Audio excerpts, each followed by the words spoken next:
taxing teachers. Yeah. Where we have to pay, a lot of money to these companies just to have our names and faces on these platforms, and teachers having to teach hours and hours and hours and hours and hours just to make a living because they want to live a certain way. That's okay for right now. Not a great deal we can do about it right now. But I think if more people can start to produce these platforms and make these platforms, I think that's gonna. I think that's the answer. Hey, Hey, how are you doing? I'm pretty good. How are you? Yeah, me too. Me too. So, have you been up to much today? Today, no. Today, no. My day is just beginning, so I start at 3 a.m. Yeah, Oh, it's pretty crazy.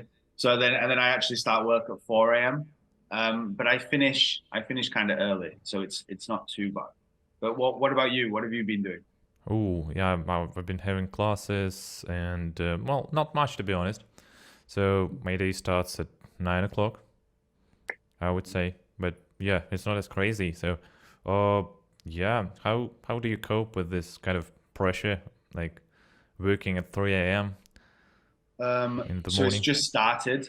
It's only just started. But I'm actually studying coding, so I'd like to be a software engineer. We were talking about this last time. Hmm. It gives me time to get all my lessons out of the way in the morning, so that I can code in the afternoon. So right now I feel okay, but I think it's something that I could probably only do for maybe a year, and then I think I have to change something. I think, but it's Mm-hmm. okay for right now. But I don't think it's something that I can do long term. Yeah, Yeah. All right. So that's kind of incredible. Yeah. yeah, I don't know how to cope with this kind of schedule, like studying and teaching full time, as I can see from yeah, your schedule. yeah. I'm kind of winging it. I don't really know. I don't really know whether I can do it yet either, to be honest. So I guess we'll see over the coming months whether, if I have some kind of nervous breakdown, then probably need to stop, I would imagine. Yeah, yeah. So we'll see how it goes. Mm-hmm. Yeah. Probably it's better to like predict it when it happens Yeah, and yeah, yeah. just to take measures to avoid it.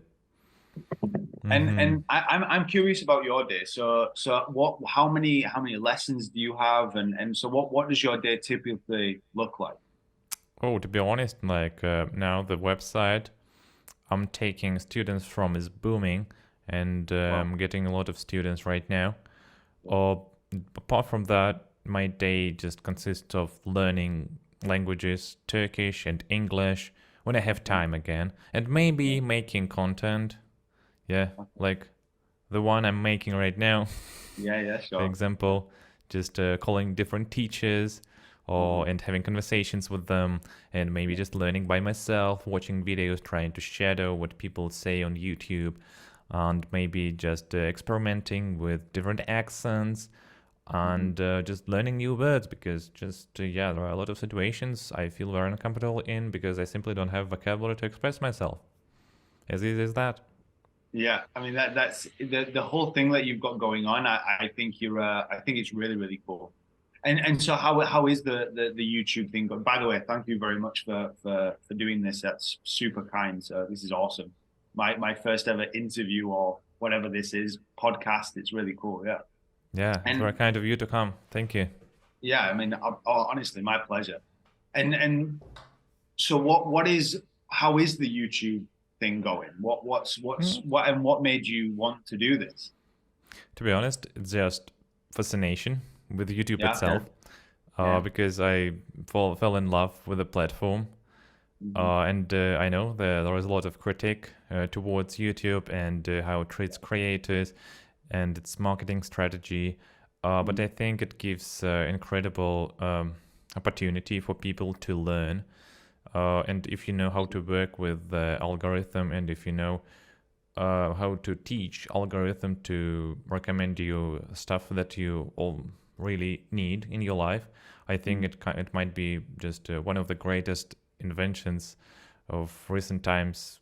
I think just for me, I know there's probably not very a lot of other technical stuff going on right now.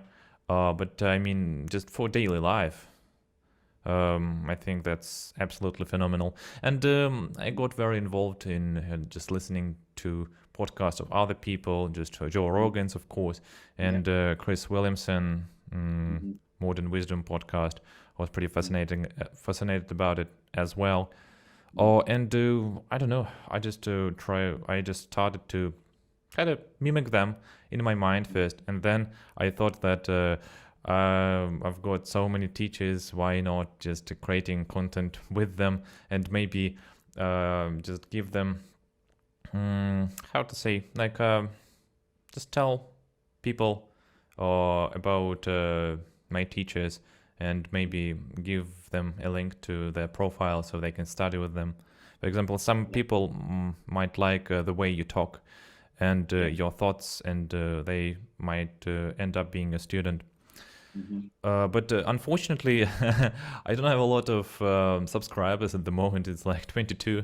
So yeah, but maybe somebody of those 22 will decide to have classes with you. Yeah, I'll help them I with mean, that. first of all, I couldn't agree with you more. I think YouTube is amazing I mean, that it's. I would agree with you. I think it is one of the greatest inventions in terms of information in recent times, because like you say, if you know how to work the algorithm, and you use it solely for learning, because you can go the other way as well with Yeah, YouTube, which I have done. I've yeah, gone me down the too. rabbit hole many times For sure, it's such a pleasure to do that. yeah, for hours and hours. So yeah, I've done the other thing as well.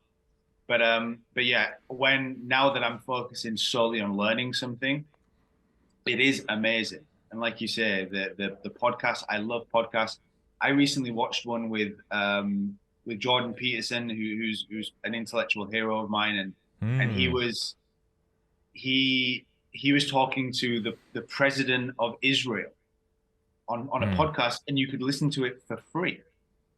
You know, Wow, I didn't know it's about that. incredible. Yeah, it's incredible. I mean, even if you even if you have absolutely no opinion on either of these people, the fact that a person got to interview a head of state on YouTube, and you can watch it for free for 2 hours just to hear the thoughts and opinions of a world leader. I mean, Hmm. for me, that's incredible. I mean, that's going to open your mind even a little bit, I think. Really, really cool. Wow. It makes me Yeah, respect the president of Israel for for just being sure. so open. For sure. Yeah, and he was very open. It was a really good interview, very interactive. Whether you agree with him or not, I think it's and I have no opinion on it. But just the fact that it happened, I think it was really cool. Really, I really think cool.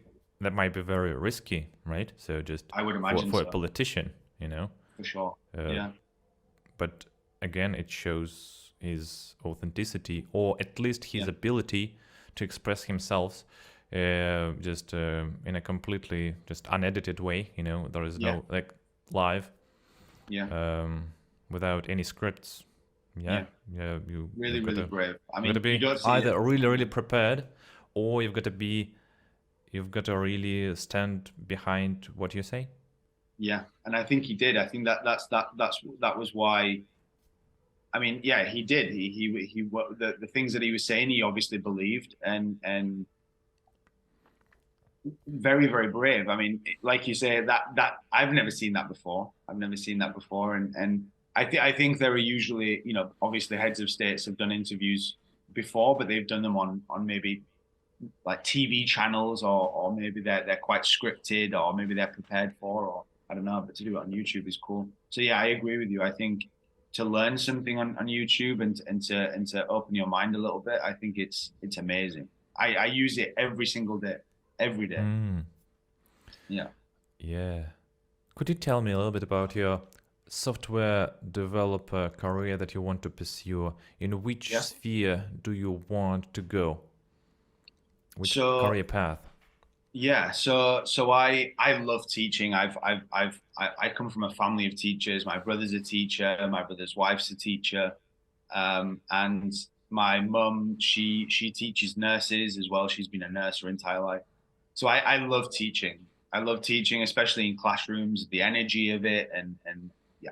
It's it's cool. The only problem is now is that I think if you want to have a lifestyle where you can work from anywhere in the world, Hmm. and to have that kind of free, yeah, just that free lifestyle, I think you have to do certain things, and you could pursue it like what you're doing with English. I really Yeah. respect where you try and produce something from the ground up, and that was something that I was thinking about, and maybe will do in the future. But I think in order to do that, you have to have quite a solid background in computer engineering of some kind, I think. And I think the more you do have that kind of background, I think the further you can take something like teaching online, for example. Like you, Yeah. obviously, your computer skills are good. You're creating content on the internet. That's really cool for marketing and whatever. I want to learn the same things. I want to be able to do the same things. So the whole point of this, honestly, is just to live a life of freedom where I'm not restricted in one country. I can live anywhere. So I I was thinking about what I can do, and obviously I was using YouTube to do that and to kind of guide me in the and point me in the right direction. So I started with a course that Harvard actually put out on the internet for free called CS50, which for anybody who wants to go into software engineering, I would really recommend it. I'm really enjoying it. It's an 11-week course, super in depth, and it's completely free, which is amazing. And I think that's just a good starting point. I think it's a little bit of computer science, a little bit of computer engineering in terms of coding and creating things. And it starts off with an application called Scratch, which is literally you drag certain functions into a grid, and then you make they call them sprites. You make a character do certain things. My explanation of it is not very good, but Do it's you mean some animation software? kind of, yeah, it's Mm-hmm. kind of like that, yeah. But you don't physically have to code. You literally just drag the functions from this I little panel. probably actually played around with that It's literally in the cool. class with my student. My student told me about that.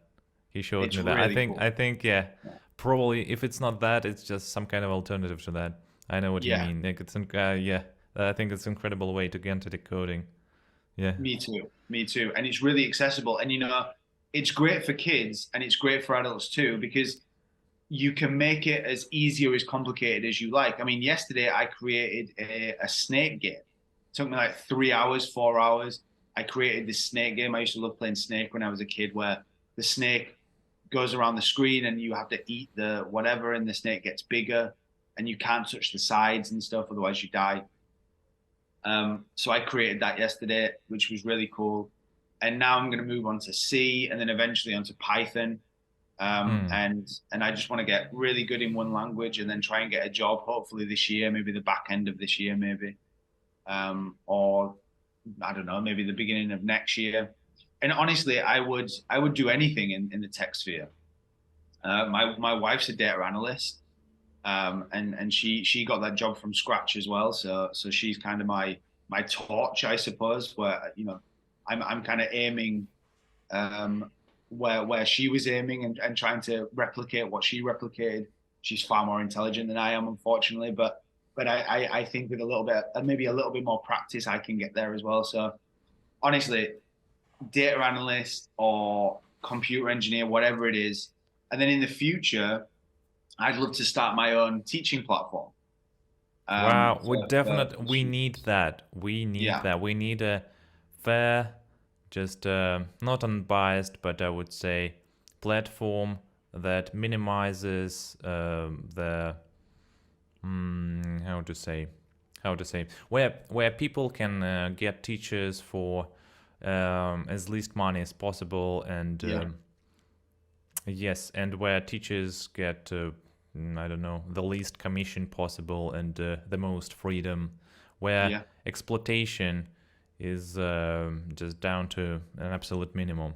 Yeah, that's I agree. what we absolutely need. Like when I go, yeah, when I go see different platforms on the internet, I see that there are a lot of restrictions Yeah. that these platforms inflict on the teachers and maybe Mhm. students, and it's Mhm. related to the time. For example, on most platforms, you cannot teach for like 50 minutes sharp. You Mhm. can either teach for half an hour or maybe like 45 minutes, so it's very limiting.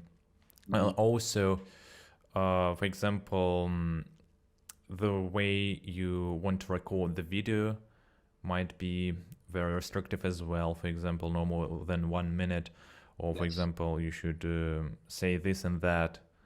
Mhm. That might be detrimental. So yeah, I think we lack good platforms for teaching as for now. I agree. I completely agree, and I think all of those problems are solved by competition. I think right now there's a monopoly in online teaching with certain, maybe one or two companies that have the entire market share.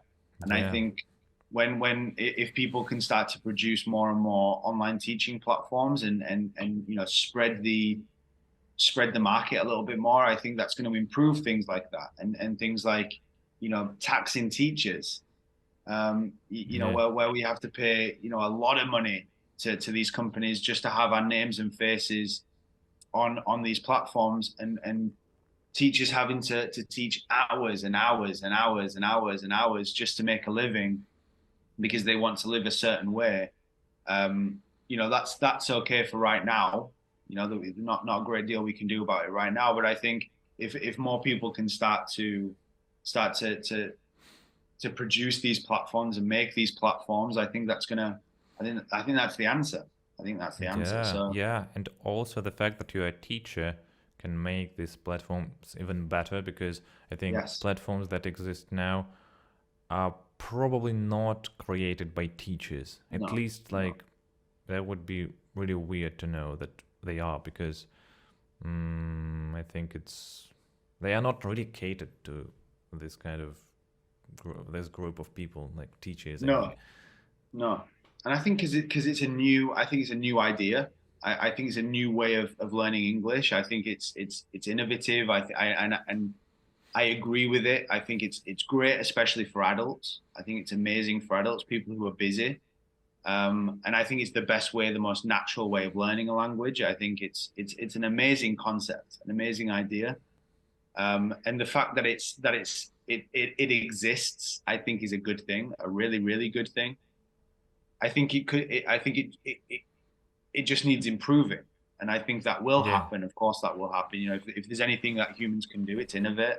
So yeah, I'm confident for this in the future. yeah. All right. So we definitely need to follow this evolution, Yeah, um, evolution route. Yeah. yeah, So there is yeah, probably nothing to revolutionize, but we can improve on some bits yeah. to get to the better result overall, for sure. Hmm. Okay, so probably like, are you gonna be a web developer? Like, Okay. do you have any idea, like, where to start? What language to start from? So I've been bouncing around. A lot of people that I teach are actually software developers and web developers, and everybody has a lot of different opinions, and some people will say, start with maybe a more difficult language, something like Java, so that you can really get into the bare bones of maybe lower level languages. But honestly, I think it's anything that's going to get you to create something as quickly as possible, because that's where it's fun. I think just learning how to code can get quite boring, especially for people like me who don't have a background in that kind of thing. So I think a really accessible language like Python is a really good place to start, because you can, or even Scratch, the thing that I was just talking Mm-hmm. about, Mm-hmm. because you can create something immediately. And that's really where it gets fun. It's the same with languages. As quickly as you can start speaking is when you start to enjoy learning. Just to learn a Absolutely. language is boring because you're not using the language. It needs to be useful. So I think anything that gets you creating something as quickly as possible, I think is where you should start. And if you're a complete beginner like I am, I think Python. You can go on YouTube. You can go on YouTube and you can type in. 15 Python projects that a beginner can make. Yeah. And you can pick one of them and you can make one, and then you keep going. And then eventually you start to think, okay, well, maybe I can think of something on my own. And then you make that thing, and then there's hackathons that you can enter into. A hackathon is basically it's like a huge online community where you sign up and you can collaborate with different web developers, and you can make things together, and you can meet people from around the world and create really Mm. cool It, games and it, stuff. it And sounds like a startup with extra steps. exactly, Oh, could yeah, you that's tell me a kind of little what it bit is. more about that? Could you Yeah. elaborate on this hackathons?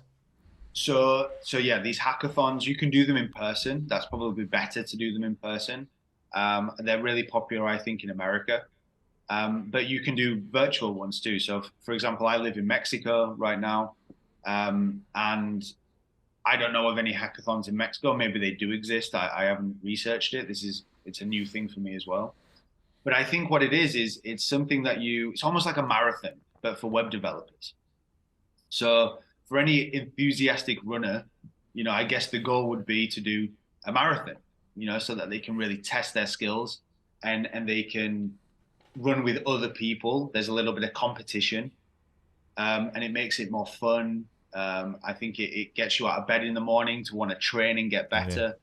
And it's the same thing with web development. I think sometimes it's difficult, especially if your only goal is to get a job, it can get quite serious, and you start to think, well, I don't really want to do this, but I want to get a job, so I have to do this. But Mm-hmm. with a hackathon, it's the same as a marathon. It's not just to get a job. It's because you want to be part of a team in this hackathon and create something really cool. So then that's going to mean you have to practice a little bit more. Plus, you have the pressure of being in a team, that you have responsibilities, you have a job. There's a bit of camaraderie, I think, is cool. So you sign up for this hackathon, and you collaborate with different people. You speak to different people on the website. You try and enter some certain teams, and I guess you maybe advertise yourself a little bit, and talk about what skills you have. And then you can form a team, and then you collaborate with each other, and you brainstorm ideas, and you come up with a concept, and then you make it. And then you Mm. make the thing, whatever it So is that it's you want like to make. completely independent things. So just a group of people decide to do something. Yeah, So they make a team and do it. exactly. It's exactly Yeah. that. How's it different And from a startup? yeah, and it's freer than a startup, because the end goal isn't to make money, or isn't to Mm-hmm. it's just the joy of creating something, Mm. which is incredible. There's no other purpose than to create the thing, which is fun. It's like when you're Yeah. a kid and you make a game, You and just the point of the game is just to have fun with your friends. mm. Yeah, and it's quite rare that you get to do that as an adult, I think. Yeah, that's wow. Yeah, I didn't know about that, to be honest. I thought that Me neither. every group of programmer would like to do something together only for the purpose of monetizing that later. Yeah, which is But probably, well, it yeah, makes a lot of sense. Yeah. yeah, yeah, Mm-hmm.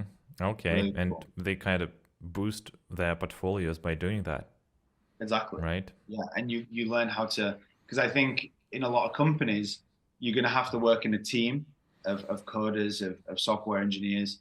Um, Obviously, some of the projects that some of these big companies do require many people to get them done. So I think it teaches you how to work in a team, and how to collaborate as a team, and listen, and to listen to other people's ideas, and then implement those ideas and come up with your own ideas. And so I think it's really good for extroverted people as well, like me, who maybe want to get their ideas heard, and, Yeah. and want to be heard. And then I think it's good for maybe more introverted people who are maybe a little bit shy of giving their ideas.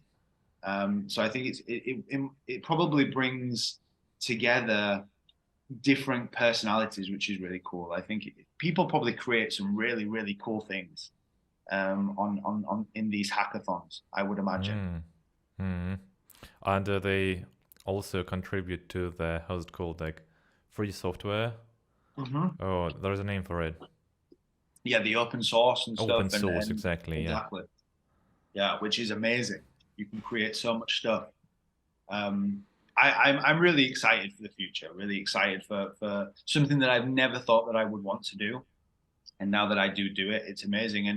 And I think what's inspired me is people like you, people Hmm. who Yeah, people that I that's see on YouTube, very people that I humbling. see on YouTube, because that's where all my influences come. All my influences come from is YouTube, really. So I see people like you who are creating things online, and I think, well, why not me? Exactly. Yeah. Um, I don't see yeah, the reason why not. no, and I don't think so either. Because a lot of the time, I'm a passive, just a just a passive watcher of other people's materials, and Hmm. sometimes that gets me down. Sometimes I think, well, I would like to contribute to the internet. I would like to contribute, like you are right now. And so I think that's another reason why I would love to do this is just to contribute whatever I can contribute to the internet, which is a cool thing. Yeah, yeah. I definitely like this idea that you have Yeah, ability to share something, and yeah, it kind of like pushes you towards creating something of your own, like exactly. your own contributions. Yeah, exactly like it did for me. Watching YouTube, YouTubers create cool things, and yeah, Yeah, amazing. yeah. All right. So I think we can stop here. Okay. Yeah, since I've got a Turkish lesson right after you. Yeah. Okay. Good Yeah, luck. so thank you so much for being there. It was incredible talking to you. Like Yeah. you're full of such a great ideas and passion for creation, which I Hmm. deeply respect. Yeah. I mean, ditto, exactly the same as you. I think what you're doing is amazing, and I wish you all the best for the future. Honestly, anything I can do to help you, if you ever want me to do this again, all you have to do is ask. Yeah, anything I can do to help whatever you're doing, because I think it's amazing. Honestly, I think it's amazing. Yeah, I think too. So yeah, thank you so much, My and pleasure. My have pleasure. a great day. Same to you. Bye Yeah, bye. yeah. Take care.